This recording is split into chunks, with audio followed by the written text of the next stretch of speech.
हाँ, hello students. अब देखो, अपन ने क्या क्या पढ़ लिया वो देख। मैंने आप लोगों को क्या पढ़ा दिया। मैंने आप लोगों को सबसे पहले बताया फर्स्ट ऑर्डर रिएक्शन। ठीक है, आज क्या पढ़ा था अपन ने? First order reaction. रिएक्शन का, ठीक है, rate constant.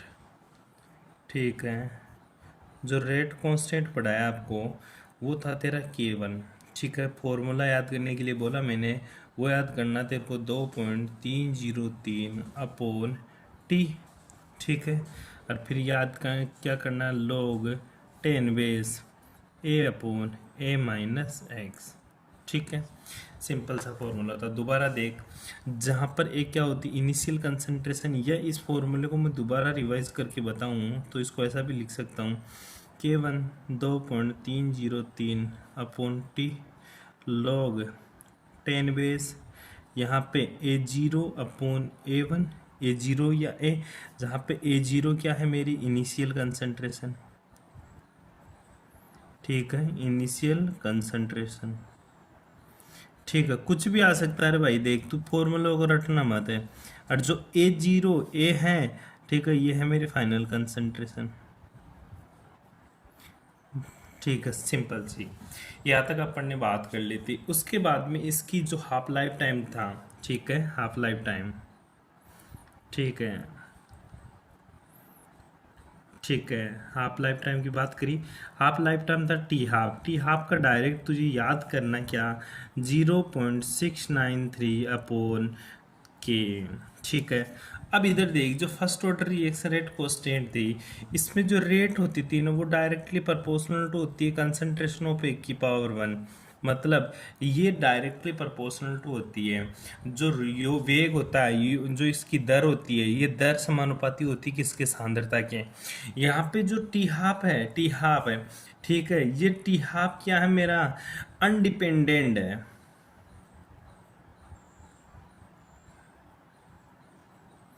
On initial concentration.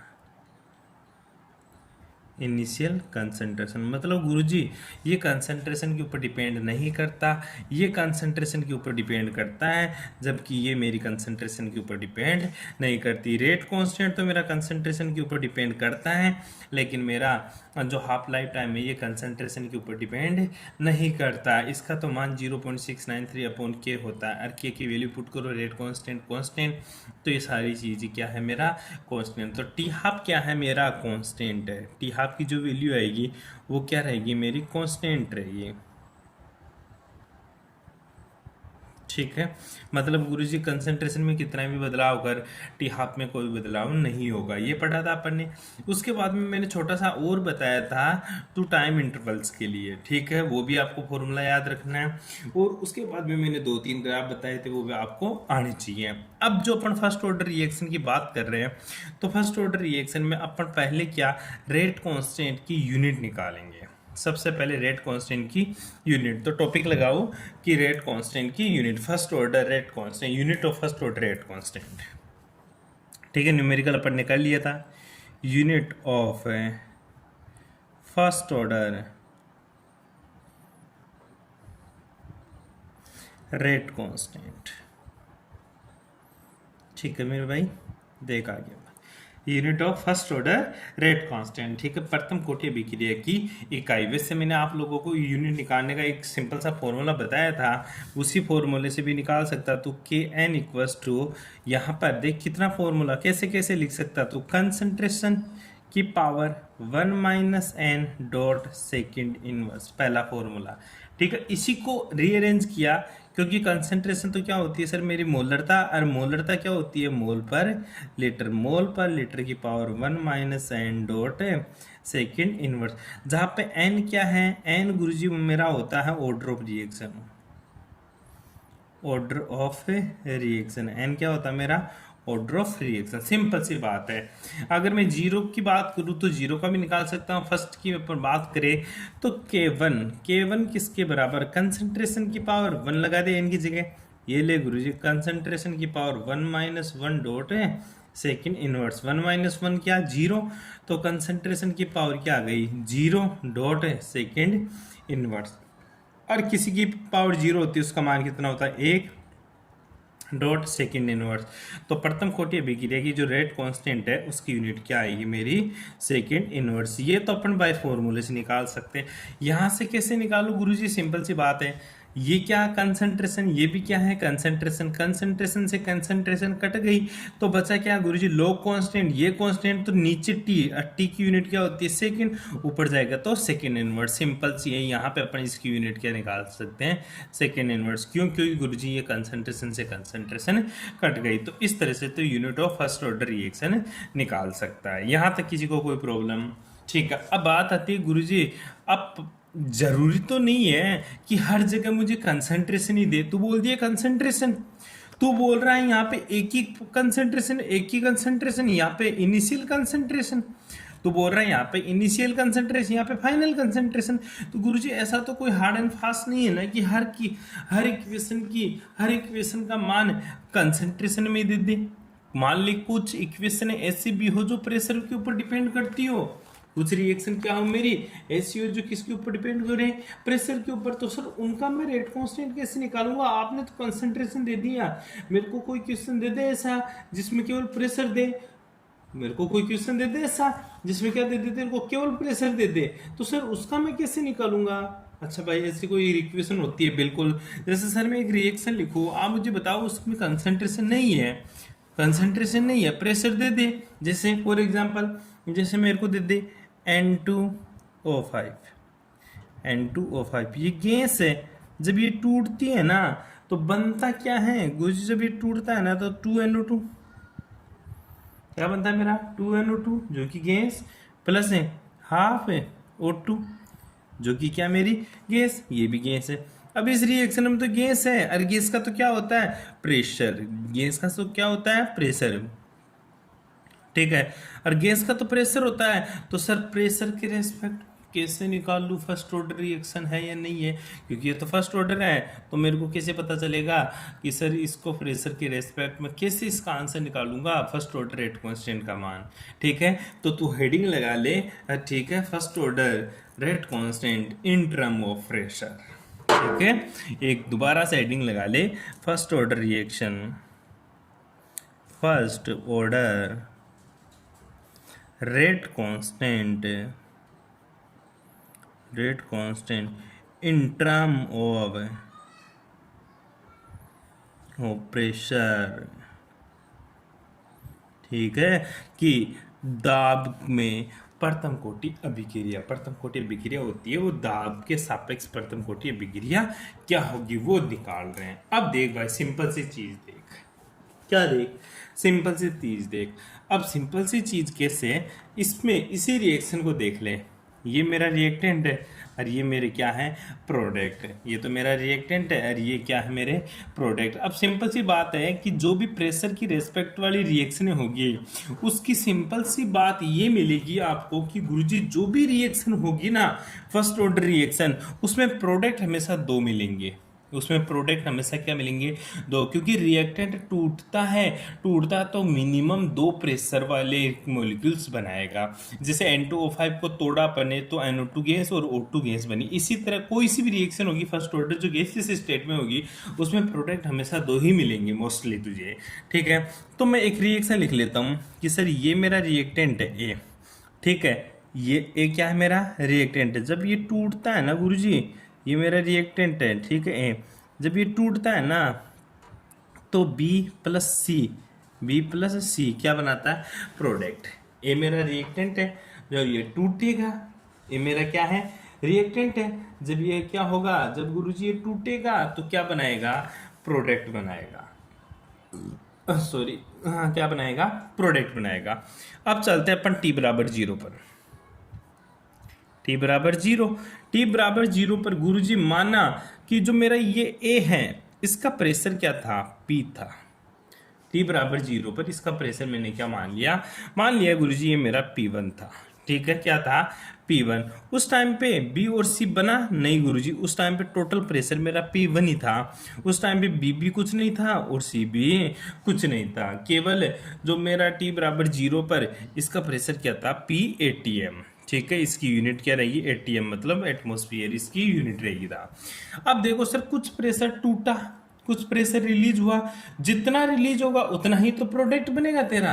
अरे जितना रिलीज होगा उतना ही तो तेरा क्या बनेगा, प्रोडक्ट। माना कि इस P1 में टी बराबर टी पर, कब रे, एट टाइम टी, ठीक है, टी समय पर P1 में से कुछ टूटा, क्या कुछ टूटा, कुछ प्रेशर टूटा, तो बनेगा भी कितना गुरुजी, जितना टूटेगा उतना ही बनेगा, जितना टूटेगा उतना ही बनेगा। ये भी यूनिट क्या रहेगी इसकी, एटीएम, सिंपल सी बात है, क्योंकि प्रेशर है तो इनकी यूनिट्स क्या रहेगी, एटीएम। एक्स भी क्या है, एटीएम, सब चीजें क्या है मेरी, एटीएम, ठीक है, ये ध्यान रखना है इस चीज में।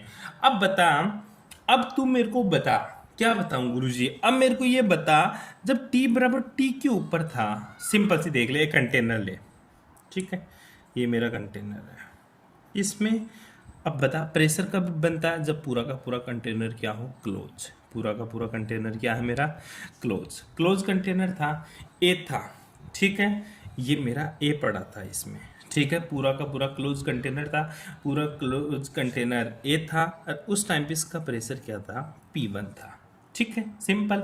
अब मैं इसकी रिएक्शन करा रहा हूँ, मान ले कुछ भी इसमें मैंने टेम्परेचर दे रहा हूँ, हीट कर रहा हूँ, या कोई कैटलिस्ट डाल रहा हूँ, कोई भी चीज़ कर रहा हूँ मैं इसके साथ है, ठीक है, मतलब ये ए जाकर है किस में बदल रहा है, B प्लस सी में, किस में बदल रहा है, B प्लस सी। अभी भी तो क्लोज कंटेनर है, और ऐसा तो नहीं है कि मैं इसका ढक्कन खोल के देख लूंगा, देख ए और सी बना या नहीं बना, भाई जितना तू ए और सी इसका ढक्कन खोल के देखने की कोशिश करेगा तब तक तो प्रेशर रिलीज हो जाएगा इसका, ठीक है। तो ये पूरा काम किस में हो रहा है गुरुजी, क्लोज कंटेनर में हो रहा है। लेकिन मैं एक सोच लिया, एक थ्योरी दे दिया कि जब ये ए था तब इसका प्रेशर क्या था, P1 था, तब इसका प्रेशर क्या था, P1। अब जब ए कुछ टूटा तो B प्लस सी बना, क्या ए पूरा का पूरा खत्म हो गया, नहीं गुरुजी ऐसा नहीं है, ए भी कुछ ना कुछ तो रहा होगा, क्योंकि कुछ ही टूटा है, ए का भी तो कुछ ना कुछ प्रेशर रहा होगा, B प्लस सी तो बन रहा है, उनका प्रेशर एक्स एक्स है, लेकिन ए का भी तो कुछ प्रेशर है बिल्कुल, क्योंकि पूरा तो टूटा ही नहीं ना। कितना है ए का प्रेशर, गुरुजी ए का प्रेशर तो P1 माइनस एक्स बच रखा, टी बराबर टी पर, और बी का प्रेशर एक्स आ गया, और सी का प्रेशर कितना, एक्स है, ठीक है। तो मैं बोलूं बताइए इस टोटल कंटेनर का प्रेशर कितना होगा, शुरू में जब ए था केवल तब इस कंटेनर का टोटल प्रेशर कितना था, P1। रिएक्शन हुई, क्या हुई, रिएक्शन हुई, रिएक्शन होने के बाद में मैं तेरे से बात कर रहा हूं कि बता इस कंटेनर का अब प्रेशर कितना होगा, रिएक्शन हो रही है, अब मैं तेरे से पूछ रहा हूं कि बेटा ये बता मेरे को इस कंटेनर का प्रेशर कितना है, अब इस कंटेनर का प्रेशर कितना है, तो बोलेगा गुरुजी ए एक का बचा हुआ प्रेशर, बी में कितना प्रेशर, बी की वजह से कितना प्रेशर लगा, और सी की वजह से कितना प्रेशर लगा, तीनों को जोड़ दे, यही तो टोटल कंटेनर का प्रेशर होगा। हाँ बिल्कुल सिंपल सी बात है गुरुजी, ए का कितना बच रखा बी प्रेशर, बी कितना लगा रहा है, सी कितना लगा, टोटल लगा दे, टोटल लगा दे कि टोटल कितना प्रेशर होगा, ठीक है। तो देख टी बराबर जीरो पर, टी बराबर जीरो पर टोटल प्रेशर कितना था, टोटल प्रेशर जिसको क्या बोलेंगे, इनिशियल प्रेशर, क्या बोलेंगे, इनिशियल प्रेशर कितना था गुरुजी, P1, ठीक है।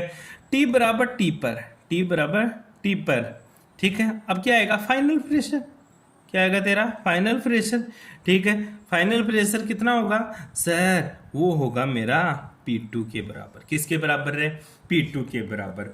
तो P2 का मान कितना होगा गुरुजी, जो P2 है ना ये बराबर होगा किसके, P1 माइनस का x, क्योंकि A कितना प्रेशर लगाएगा, ठीक है, प्लस B कितना प्रेशर लगाएगा, प्लस C कितना प्रेशर लगाएगा, ये मेरा किसके बराबर होगा, P2 के बराबर होगा। तो बता P2 का मान कितना आया गुरुजी, P2 का मान आ गया P1 माइनस का x और प्लस का x, ये तो कट गया, ये तो इससे कट गया, तो क्या बच गया, P1 प्लस x, कोई दिक्कत यहाँ तक। तो बता x का मान कितना आया इस इक्वेशन से, x का मान कितना आया गुरुजी, x बराबर आ गया मेरा P2 माइनस का P1, x का मान कितना आ गया, P2 माइनस का P1। दे t बराबर जीरो पर टोटल प्रेशर मतलब इनिशियल प्रेशर P1 और t बराबर t पर फाइनल प्रेशर, फाइनल प्रेशर किसके बराबर होगा, P2 माइनस का P1। यहाँ तक किसी को कोई प्रॉब्लम, क्योंकि x का मान निकाल लिया मैंने कि मेरा x की वैल्यू क्या आ गई P2 माइनस का P1, क्योंकि P2 टोटल प्रेशर है, P1 माइनस का x A का प्रेशर है, x B का प्रेशर है और C का प्रेशर क्या है, x है। तो P2 बराबर P1 प्लस x और x बराबर P2 माइनस का P1। x बराबर क्या आ जाएगा P2 माइनस का P1। यहाँ तक किसी की कोई प्रॉब्लम? अरे कोई दिक्कत यहाँ तक है? सिंपल सी बात है, ठीक है। अब अपन लगाते हैं फर्स्ट ऑर्डर रेट कांस्टेंट का formula. First order rate constant का फॉर्मूला क्या है देखते हैं एक बार। अब देख, फर्स्ट ऑर्डर रेट कांस्टेंट का जो फॉर्मूला था वो क्या पढ़ा था अपन ने, k equals to 2.303 upon T log 10 base, मैंने बोला था a नोट इनिशियल बटा a फाइनल, ये भी लगवाया था फॉर्मूला एक बार, ठीक है। या फिर मैंने क्या बोला, k equals to 2.303 upon T log 10 base, यहाँ पे लिखा था a upon a minus x. यही तो पुट किया था तूने, यही तो पुट किया था कि गुरुजी ये तो रिएक्टेंट की इनिशियल कंसंट्रेशन, ये रिएक्टेंट की फाइनल कंसंट्रेशन, ठीक है। ए क्या है, रिएक्टेंट की इनिशियल कंसंट्रेशन, ठीक है, ठीक है, इनिशियल कंसंट्रेशन। ये क्या है मेरा, इनिशियल कंसंट्रेशन, ठीक है, जो किसके बराबर है गुरुजी, P1 के, जो किसके बराबर है, P1 के, ठीक है। इससे पहले अपन ने एक छोटी सी इक्वेशन निकाली थी, सिंपल सी बात है कि जो मेरा x का मान कितना आया था, x बराबर आया था क्या मेरा P2 माइनस का P1, P2 माइनस का P1। यहाँ पर मैं दोबारा रिएक्शन लिख देता हूँ, एक इसमें टूट रहा था B प्लस C में, ये क्या था P1 0 0, यहाँ पे क्या था P1 माइनस का x, यहाँ पे x और यहाँ पे x, तो x की वैल्यू यहाँ पे पुट कर दे, x की वैल्यू यहाँ पे पुट कर दे। तो इस इक्वेशन में x की वैल्यू यहाँ पे पुट करेंगे तो मेरा ये P2 है, ये टोटल किसके बराबर है, P2 के बराबर है, ठीक है। तो x की वैल्यू पुट करें यहाँ पे, तो बता इसका मान क्या बदल जाएगा, P1 माइनस का x की वैल्यू क्या, P2 प्लस P1, ठीक है। तो टोटल प्रेशर क्या हुआ सर, P2 P1 माइनस का P2, 2P1 माइनस का P2, यही तो हुआ। इसकी जगह x का मान क्यों निकाला वहां पे, x का मान इसलिए निकाला क्योंकि सर मेरे को x को रिप्लेस करना है, क्योंकि टोटल टर्म x तो क्या है, x एक टर्म है जो बता रहा है किसको, टूटने को। मैं तो चाहता हूँ P और, क्योंकि मेरे को तो P1 और P2 मिलेगा वहां पे, टूटा हुआ प्रेशर तो देगा ही नहीं वो, मुझे क्या पता चलेगा कंटेनर के अंदर कितना प्रेशर टूट गया भाई, वो तो क्लोज कंटेनर है। अगर वो खाली रहता है, अगर वो कंसंट्रेशन के टर्म में होता तो गुरुजी में लिख देता डायरेक्ट फॉर्मूला P1 ए की जगह तो P1 a माइनस एक्स की जगह P1 माइनस का x, लेकिन मुझे ये नहीं पता कि x कितना टूटा है, क्योंकि वो तो एक जो रिएक्शन हो रही है वो क्लोज कंटेनर में हो रही है, इसलिए मेरे को x को रिप्लेस करना पड़ेगा P1 और P2 से, क्योंकि मेरे को तो दो ही चीज का पता चलेगा मशीन से, या तो मैं शुरू में प्रेशर माप लूं या रिएक्शन होने के बाद में प्रेशर माप लूं, ठीक है, दो ही, या तो P1 पता है या मेरा P2 पता रहेगा। x का तो बीच में कैसे टूट रहा, प्रेशर किस हिसाब से हो रहा वो मेरे को कैसे पता चलेगा, लेकिन चेंज इन कंसंट्रेशन अपन देख सकते हैं, ठीक है मेरे भाई। इधर देखिए, तो x की जगह मैंने ये वैल्यू पुट कर दिया, तो P1 माइनस का P2, ठीक है, P1 माइनस का P2, ये तो माइनस का हो गया, ये माइनस माइनस क्या हो जाएगा, प्लस है, और P1 तो 2P1 माइनस का P2 बच गया मेरे पास। तो इसकी जगह ये वैल्यू पुट करूंगा मैं, इसकी जगह ये वैल्यू पुट करूंगा। इसी तरह a माइनस एक्स की जगह ये क्या है मेरा फाइनल कंसंट्रेशन, फाइनल कंसंट्रेशन तो फाइनल प्रेशर क्या है 2P1 माइनस का P2, बस वैल्यू पुट कर दे इक्वेशन में, और प्रेशर की टर्म में ये ले ले K1 मतलब प्रथम कोटि बिगड़िया 2.303 अपॉन टी लॉग 10 बेस, ए की जगह क्या पुट करूँ P1 a माइनस एक्स की जगह 2P1 माइनस का P2, ये मेरी प्रेशर की टर्म में फर्स्ट ऑर्डर रिएक्शन का रेट कांस्टेंट आ गया, ठीक है मेरे भाई। यहां तक तेरे को करना ही करना पड़ेगा, अदरवाइज तेरा भी काम खराब हो जाएगा। प्रेशर की टर्म में क्वेश्चन पूछता है न्यूमेरिकल, आओ चर्चा करें कैसे पूछता है, आओ चर्चा करें प्रेशर की टर्म में कैसे न्यूमेरिकल पूछता है, वो देख सिंपल सा न्यूमेरिकल करवाऊंगा भी तेरे को, टेंशन ना ले तू, ठीक है। आजा बुक में आजा तू, किस में आजा, बुक में, ये ले भाई साहब एनसीईआरटी है तेरी मस्त वाली। The following data were obtained during the first order thermal decomposition of N2O5 gases at constant volume, volume constant है तो प्रेशर चेंज होगा, 2N2O5 गैस है, ये भी गैस है, ये बन गया। 1 सेकंड पर जीरो सेकंड पर 100 एटीएम प्रेशर था, सॉरी जीरो सेकंड के ऊपर, जीरो सेकंड के ऊपर कितना प्रेशर, 0.5, मतलब इनिशियल प्रेशर कितना दे रखा है 0.5 एटीएम। 100 सेकंड के ऊपर, 100 सेकंड की, क्योंकि सेकंड बोला, 100 सेकंड के ऊपर प्रेशर कितना, 0.512, 0.512 एटीएम प्रेशर हो गया। बता रेट कांस्टेंट क्या होगा, रेट कांस्टेंट मतलब के का मान कितना हो गया। तो डाटा लिख ले तू, तेरे को इतना सा ध्यान रखना है कि डाटा क्या है गुरुजी, वो डाटा देख ले तू मेरे भाई कि डाटा क्या आया। सिंपल सा है क्वेश्चन, क्वेश्चन तूने पढ़ लिया, वीडियो को स्टॉप करके आप क्वेश्चन को कॉपी में लिख सकते हैं, हिंदी मीडियम वाले हिंदी में ट्रांसलेट करके और इंग्लिश वाले इंग्लिश की तरह ही लिख लेना, ठीक है। बोला क्या बोल रहा भाई, बोल ये रहा है कि टी बराबर जीरो पर, टी बराबर जीरो पर जो मेरा प्रेशर था, टोटल प्रेशर P1, उसका मान कितना था 0.5, क्या था 0.5। यहाँ तक किसी को कोई प्रॉब्लम रहे, अरे यहाँ तक किसी को कोई प्रॉब्लम, अरे बाबा बता दे। अब बोल रहा है टी बराबर टी के ऊपर, टी बराबर टी के ऊपर क्यों, 100 सेकेंड के ऊपर बोल रहा है जो मेरा प्रेशर है, ठीक है, उसका मान कितना है 0.512, 0.512। गुरु जी सबकी वैल्यू दे दी ना, तो पुट कर दो वैल्यू डायरेक्ट, ये ले P1 का मान ये रहा, P2 का मान ये रहा, P1 का मान ये रहा, टी का मान 100 सेकेंड, आंसर केवल, क्योंकि रेट कांस्टेंट ही पूछा है। पूछा क्या है तेरे को, रेट कांस्टेंट पूछा, क्या है रेट कांस्टेंट। ऐसा गलती मत कर देना भाई कि डायरेक्ट वैल्यू पुट कर दूं, क्यों, क्योंकि देख ये फर्स्ट ऑर्डर रिएक्शन है, क्या रे, देख ये मेरी कौन सी ऑर्डर रिएक्शन है, फर्स्ट है। और जो तेरे को इक्वेशन दे रखी है, और जो तेरे को इक्वेशन दे रखी है वो एक तरह की स्टाइगोमेट्री अलग दे रखी है, 2n2O5 दे रखा है, 2n2O4 प्लस O2 बना रखा है, 2 दे दिया तो सेकेंड ऑर्डर रिएक्शन नहीं बोलेंगे, क्यों, क्योंकि बोल दिया कि ये टूट किसके प्रोसेस से रही है, फर्स्ट ऑर्डर थर्मल डिकम्पोजिशन हो रहा है। आई बात समझ में। लेकिन स्टाइक्योमेट्री में क्या है, दो है, टू ऑर्डर क्या है फर्स्ट है, स्टाइक्योमेट्री में क्या आ रहा है, दो ऑर्डर क्या है फर्स्ट है, स्टाइक्योमेट्री में क्या आ रहा है, दो, ठीक है, ध्यान दियो इस चीज के बारे में। तो ये फर्स्ट ऑर्डर है, स्टाइक्योमेट्री क्या है, दो, इसलिए तेरे को रिएक्शन लिखनी पड़ेगी कॉपी में और उसके अकॉर्डिंग इसको बदलना पड़ेगा। कैसे गुरुजी मैं इसको बदलूंगा, कैसे कि मेरी रिएक्शन आ जाएगी 2n2O5।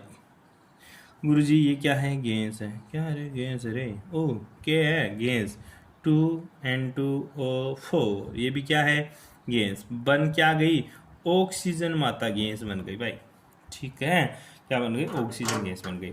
अब बोल रहा है देख मेरे भाई टी बराबर जीरो पर, टी बराबर जीरो पर 0.5 एटीएम प्रेशर था, टी बराबर जीरो पर कितना था 0.5, ये कितो रहे जीरो, ओ कितो जीरो, लेकिन टी बराबर 100 सेकेंड पर, टी समय पर मान ले 100 सेकेंड के ऊपर मान ले, इसका प्रेशर बोल रहा है इसमें से कुछ टूटेगा तो टी बराबर टी ले ले, टी बराबर टी पर कुछ प्रेशर टूटेगा, बिल्कुल टूटेगा, 0.5 एटीएम में से 2x टूटेगा। दो क्यों बोला रहे, पहले एक था तो तू x एक ही लिखा करता था, यहाँ पे दो लग रहा है स्टाइक्योमेट्री, तो 2 ही x टूटेगा ना, तो बनेगा कितना गुरुजी, बनेगा यहाँ पे 2 है तो 2x ही बनेगा, यहाँ पे कितना x, यहाँ पे कितना x। अब किसी का देख शैतानी दिमाग क्या सोचेगा, गुरुजी 2x से 3x कैसे बढ़ जाएंगे, अरे गुरुजी टूट तो 2x ही रहा, 2x प्लस 1x से, अरे ये स्टाइक्योमेट्री है मेरे भाई, ये स्टाइक्योमेट्री के अकॉर्डिंग टूटता है, ये दो भाग टूटा, इतने मोटे का दो भाग टूटा, इसका तो दो भाग बन गया N2O4, तो दो भाग बनेगा, ए ऑक्सीजन केवल एक ही भाग बनेगा।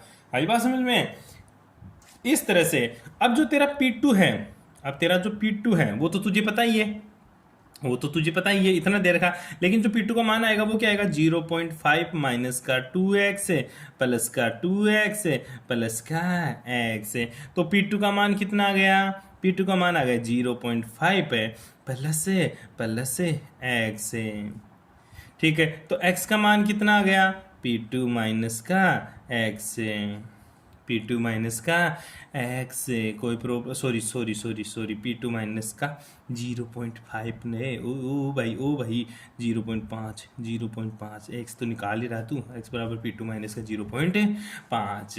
यहाँ तक किसी को कोई प्रॉब्लम, अरे कोई प्रॉब्लम। अब pressure of N2O5, pressure of N2O5 कितना है ओरियो 0.5 माइनस का 2x, 0.5 माइनस का 2x, और x का मान क्या P2 माइनस का ये रहा, 0.5 माइनस का 2, x का मान कितना, x का मान P2 माइनस का 0.5, यही तो था। ठीक है, तो इसका मान जब तू कैलकुलेट करेगा, माइनस माइनस क्या हो जाएगा, प्लस है, तो ये तो 1.5 बन जाएगा, माइनस का 2p2, 2p2, 2p2, टी बराबर टी पर p2 का टी बराबर 100 पर टी बराबर 100 सेकंड के ऊपर p2 का मान कितना दिया, 0.512। वैल्यू पुट कर दे तो p दे दिया, सॉरी सॉरी, देख P n2 वाला 0.5 माइनस का 2x 0.5 माइनस का 2p2, ये कर दे वैल्यू, तो t बराबर 100 सेकेंड पे p2 0.512 ATM। ठीक है, तो Pn2O5 कितना हुआ, O5 का 0.5 माइनस का 0.5 Pn2, ये निकालना t बराबर 100 सेकेंड के ऊपर p2 का मान कितना, ये तो ये वैल्यू यहाँ पुट कर दे। ठीक है, तो ये कितना आ जाएगा, 1.5 माइनस का 2 गुणा 0.512। ठीक है, जब इसका कैलकुलेट करेंगे, जब इसको कैलकुलेट करेंगे तो Pn2O5 आ जाएगा।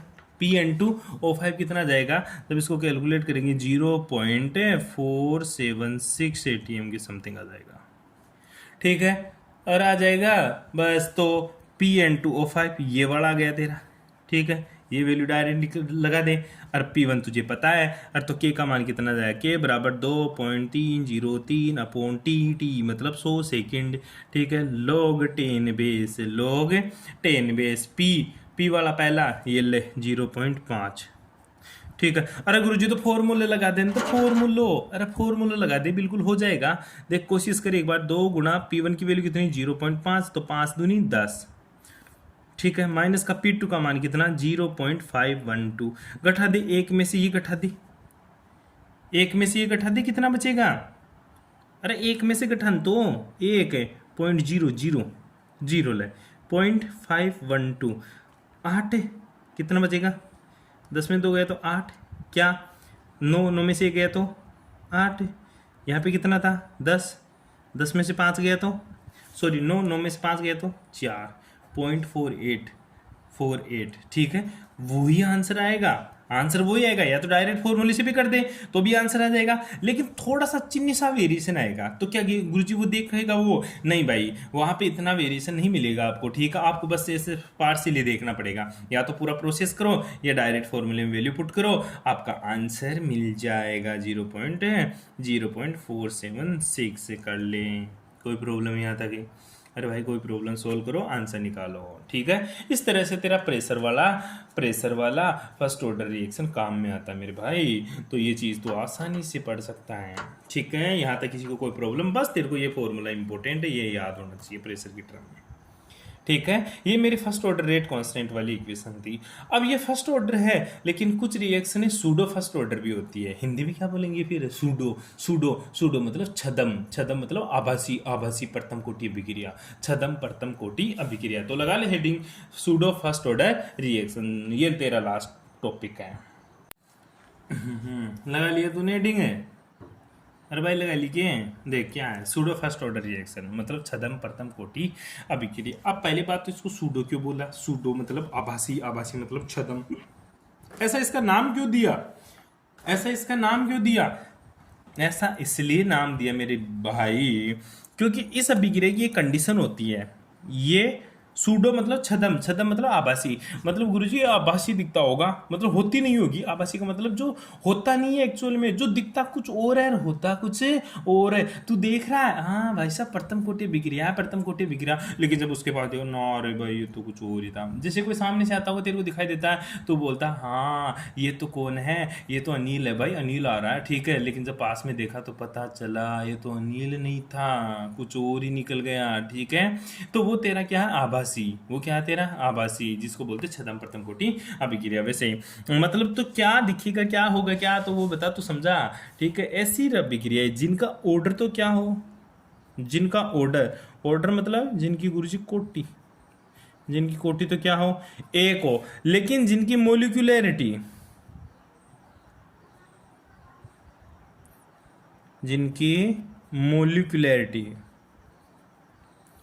ठीक है, मोलिकुलरिटी मतलब आणविकता। और नहीं रे, ये तो पढ़ा ही नहीं। अरे आणविकता को क्या बोलता है तू, अणुसंख्यता। अणु संख्यता, अणु संख्यता कितनी हो, 2 हो, क्या कहलाएगी मेरी, सूडो फर्स्ट ऑर्डर रिएक्शन। ओ अभी अभी पढ़ाया तूने, 2 2 2 N2O5, ये टूटा था तो वो रहा था 2N2O4 प्लस O2। गुरुजी बोला ना तू ये प्रथम कोटि है, आगे 2 लिखा हुआ है, इसमें ऑर्डर तो कितना है, 1 है। ठीक है, तू बोल रहा था क्वेश्चन कराया था अभी, ठीक है क्वेश्चन अभी कराया तूने, ऑर्डर तो 1 है और इसकी जो मोलिकुलरिटी है ये तो तू बता रहा 2 है, क्योंकि सामने लग रहा है, ये मैं भी देख रहा हूं। तो क्या है, सूडो फर्स्ट ऑर्डर रिएक्शन है? नहीं रे टंटे, ऐसा भी नहीं है, ऐसा भी नहीं है, ये तो एक सिंपल कंडीशन है। ऐसे अभिक्रिया जिनकी कोटि क्या हो, 1 हो और आणविकता या अनुसंख्यता क्या हो, 2, क्या कहलाएगी मेरी, सूडो प्रथम कोटि अभिक्रिया। पर इसमें एक कंडीशन तो ये है, ये तो कंडीशन फर्स्ट।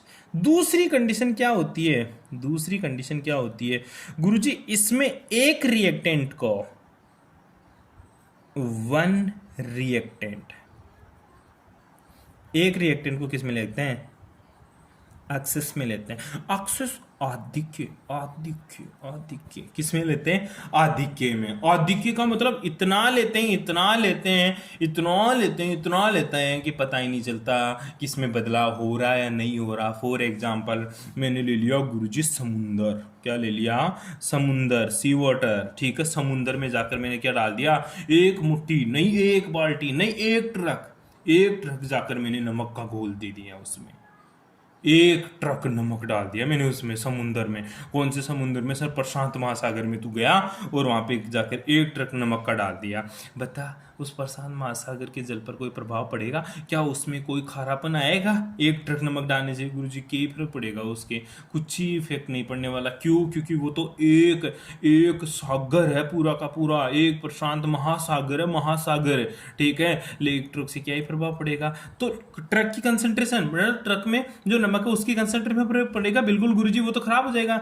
मतलब उसकी तो कंसंट्रेशन बदलेगी, लेकिन समुद्र के पानी में कोई प्रभाव नहीं पड़ेगा। तो एक रिएक्टेंट को आधिक्य में लेते हैं, आधिक्य में इतना लेते हैं कि उसकी कंसंट्रेशन के ऊपर कोई प्रभाव ना पड़े, उसकी कंसंट्रेशन के ऊपर प्रभाव ना पड़े। इसलिए जिसकी कंसंट्रेशन पर कोई प्रभाव नहीं पड़ता, कोई इफेक्ट नहीं पड़ेगा, कोई इफेक्ट नहीं पड़ा, तो वो क्या हो गई, कांस्टेंट। तो वो क्या हो गई, कांस्टेंट। कांस्टेंट मतलब नियत है, अनियत होते वो कौन सी अभिक्रिया हो गई, फर्स्ट ऑर्डर रिएक्शन। याद करे कि एग्जांपल एस्टर का जल अपघटन किया था, तो एस्टर, फिर ये साला बार बार आ जाता है, इसका नाम ही खराब है गुरुजी, C double bond O C2H5 है। एस्टर मैंने बोला था इसमें डाल दे समुद्र में ले जाकर, एस्टर को समुद्र में मतलब पानी, पानी क्या ले लिया तूने, एक्सेस में ले लिया। किस में ले लिया, एक्सेस में, खूब सारा पानी ले लिया आधिक्य में। तो जब ये टूटेगा गुरुजी, जब ये टूटेगा तो क्या बनाएगा मेरा, CH3COOH एसिड प्लस C2H5OH। तो ये लगती तो है, ये ऑर्डर तो क्या है, 2, और इसकी जो मोलिकुलरिटी है, ठीक है, वो क्या है गुरुजी, सॉरी ऑर्डर तो 1 है और मोलिकुलरिटी क्या है इसकी, 2, क्योंकि एक ही है तो मोलिकुलरिटी तो 2 हो गई, लेकिन ऑर्डर केवल इसी के ऊपर डिपेंड करेगी, रिएक्शन पानी के ऊपर डिपेंड नहीं करेगी, क्योंकि ये मैंने किस में ले लिया, एक्सेस में ले लिया, आधिक्य में ले लिया, इसलिए कौन सी रिएक्शन होगी, ये सूडो फर्स्ट ऑर्डर रिएक्शन होगी। और कोई एग्जाम्पल है क्या, हाँ बिल्कुल है भाई, हाँ C12H22O11, क्या डालू, बाल्टी किसकी, पानी की, आले किस में, एक्सेस में, आधिक्य में, ठीक है। कहाँ है बन सी, glucose C6H12O6 plus C6H12O6, glucose plus fructose का फॉर्मेशन होता है, पानी किस में लेते हैं अपन, आधिक्य में। तो ये कौन सी रिएक्शन हुई मेरी, सूडो फर्स्ट ऑर्डर रिएक्शन। यहां तक किसी को कोई प्रॉब्लम भाई, और तुझे यहां तक ही पढ़ना, आगे क्यों नहीं पढ़ाएगा, चैप्टर तो और भी बच रहा भाई। देख एक तेरी जनरल नॉलेज की बात बताता हूँ, CBSE है ना, CBSE, ठीक है, CBSE ने 30% सिलेबस को रिड्यूस कर दिया है। CBSE ने 30% सिलेबस को रिड्यूस कर दिया, मतलब कम कर दिया। तो इस चैप्टर में से भी कम हुआ, बिल्कुल। इसके आगे का पोर्शन CBSE ने हटा दिया। तो फिर RBSE के हैं, तो CBSE की बातें कर रहा है। अरे RBSE है ना, RBSE आज का न्यूज़पेपर उठाना, बोला कि मैं 40% तक सिलेबस रिड्यूस करूंगा। RBSE बोला मैं 40% तक सिलेबस रिड्यूस करूंगा, CBSE ने तो 30% कर दिया, RBSE बोला मैं 40% रिड्यूस करूंगा। और एक बात और बोली कि जो CBSE ने रिड्यूस किया ना, वो तो होगा ही होगा, उसके अलावा थोड़ा बहुत और करूंगा मैं। सीबीएसई ने जो रिड्यूस किया वो तो करूंगा ही करूंगा, उसके अलावा थोड़ा बहुत और रिड्यूस करूंगा। तो ध्यान दिए, अपन जो पढ़ रहे हैं ना बुक्स वगैरह, वो अपन पढ़ेंगे सीबीएसई के अकॉर्डिंग। साइट पे जाना cbse.ac.in के ऊपर, वहां पे जाना रिड्यूस सब्जेक्ट करिकुलम में जाना, वहां पे आपको सिलेबस मिलेगा, वहां से केमिस्ट्री का सिलेबस डाउनलोड करना। 11th और 12th दोनों का डाउनलोड होगा। बच्चे डाउनलोड करने के बाद में ऊपर देखते हैं 11th का है, ये तो गलती से डाउनलोड हो गया, दूसरा डाउनलोड कर। नहीं मेरे भाई, उससे में नीचे जाना, नीचे नीचे मिलेगा क्लास 12th का सिलेबस जो रिड्यूस होने के बाद में आया हुआ है। ठीक है, अच्छा ऐसा है क्या? हाँ बिल्कुल, मैं तेरे पास भेज दूंगा। ठीक है, वो कैसा सिलेबस है वो तू देख लेना। ठीक है भाई, ये चैप्टर मेरी ओर से कंप्लीट हो गए। इसके न्यूमेरिकल उठाओगे, इसमें मोटा मोटी क्या पढ़ना है, क्या पढ़ना है? मोटा मोटी। ठीक है, मोटा मोटी क्या पढ़ूँ मैं? मोटा मोटी तू यही पढ़ेगा मेरे भाई। पहली चीज़ तो रेट ऑफ रिएक्शन। ठीक है, रेट ऑफ रिएक्शन क्या होती है? दूसरी चीज़ इफेक्ट करने वाले कारक, प्रभावित, क्या लिखूंगा मैं तो? प्रभावित करने वाले कारक है, factor affecting of rate of reaction. तीसरा क्या पढ़ूंगा? Zero order. चौथा फर्स्ट ऑर्डर। पांचवा difference between order versus, sorry order between, order दोनों में एक, मोलिकुलरिटी, ऑर्डर और मोलिकुलरिटी में क्या फर्क होता है? 5 पॉइंट पढ़ना है, 3 नंबर पक्का, किसी की दादा को मत छोड़ दूं। ठीक है, ये भी तेरी मोटा मोटी पढ़नी है, कोई दिक्कत नहीं आता है। ठीक है, न्यूमेरिकल क्यों? 2 नंबर का तो न्यूमेरिकल आएगा, किससे? जीरो और फर्स्ट से। फिर एक क्या आएगा? एक में क्या पूछ लेता? प्रभावित करने वाले कारक बताओ, या फिर ऑर्डर और मोलिकुलरिटी में डिफरेंस लिखो। 2 नंबर का तो 100% न्यूमेरिकल पूछेगा मेरे भाई इस चैप्टर से। ठीक है भाई, ओके, धन्यवाद फॉर कोऑपरेशन।